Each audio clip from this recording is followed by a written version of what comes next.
আসসালামু আলাইকুম। কেমন আছেন সবাই? আশা করি সবাই ভালো আছেন। এখন আমরা যাচ্ছি একটি ভয়ংকর রোডে। ভয়ংকর রোড কেন বললাম?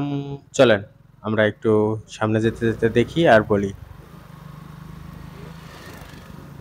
এটা রাস্তাটা যতটা সুন্দর ঠিক ততটাই ভয়ংকর।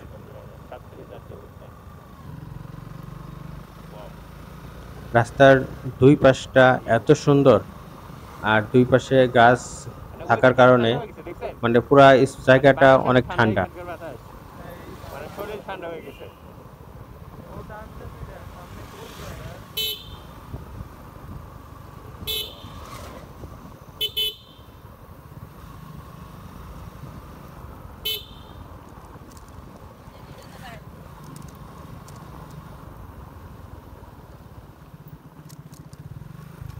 এখানে তো ৬টার পরে তো থাকা নিষেধ এখানে, এই রাস্তায়।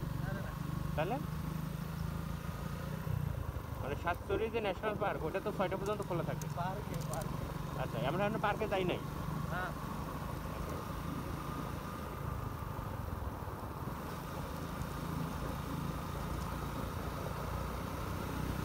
এখানে আসলে সন্ধ্যার পর তো আশায় কখনোই আসা যাবে না। ইনফ্যাক্ট বিকালের পর থেকে আসলে একা কোনোভাবে এখানে রাইড করা উচিত না। যদিও আমি এখানকার লোকাল না, কিন্তু আমার কাছে মনে হচ্ছে it's not safe for biker. সুতরাং এইখানে কাজ করতেছে না, নেট নেই। বিকালের পরে আসলে অথবা সন্ধ্যার দিকে আসলে অবশ্যই গ্রুপ ট্যুরে আসতে হবে। আমার কাছে যেটা মনে হয় সন্ধ্যার পরে না আসাটাই সবচেয়ে ভালো হবে। কারণ ২ পাশে আপনারা দেখতে পাচ্ছেন শুধু জঙ্গল আর জঙ্গল। বড়, বড় গাছ আর ঘন জঙ্গল।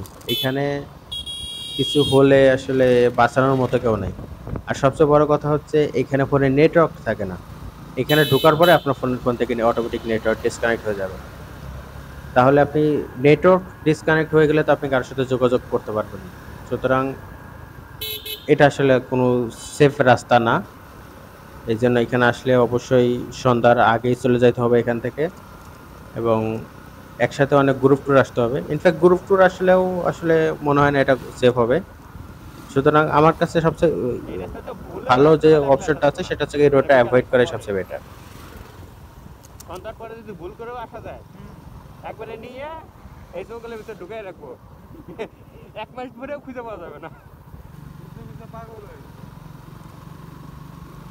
এখন তারপরেও যদি আসলে ইমার্জেন্সি কারো আসার প্রয়োজন পড়ে তাহলে তো হচ্ছে কিছু করার নাই।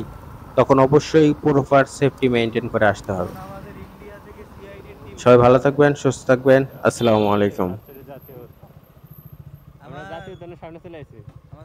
আমাদের সাগর সাহেব মোস্ট মোস্ট কি demandable bachelor, most demandable bachelor